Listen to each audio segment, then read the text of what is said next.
আরেকটি ব্যাপার কি জানেন, আমাদের বাবা মায়েরা খুবই দুঃখজনক, কারণ তাদেরকে কখনো এটা শেখানো হয়নি, তারা কখনো এই যে সিঁড়িটা এর সাথে পরিচিত হননি। তাদের কাছে সর্বোচ্চ শিখর মানে হচ্ছে সম্মান, আর এর উপরে গেলে টাকা পয়সা। তাই আপনাদেরকে নিয়ে তাদের একমাত্র চিন্তা হচ্ছে সম্মান আর অর্থ।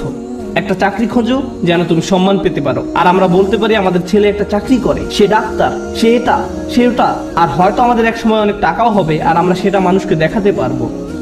শেষ, এটাই তাদের একমাত্র চিন্তা। আর তারা সবসময় জিজ্ঞাসা করে তুমি কোথায় কাজ করবে, কেমন করে তুমি আরো টাকা রোজগার করবে, কখন আমরা বাড়ি কিনবো। সবকিছুই শেষ হয় সম্মান এবং অর্থতে গিয়ে। কিন্তু জীবনে এর উপরেও কিছু আছে। অর্থের উপরে কি? উৎকর্ষ।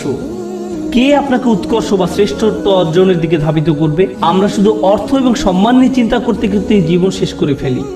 মুসলিমদের মাঝে কত ছেলে মেয়ে ডাক্তার হয়েছে, আমি সবসময় তাদের উদাহরণটাই দিই, কারণ এদেরকেই সবচেয়ে বেশি হতাশ দেখি আমি। তারা ডাক্তার হয়েছে শুধুমাত্র এই কারণে যে তাদের মা বলেছে কিংবা বাবা বলেছে।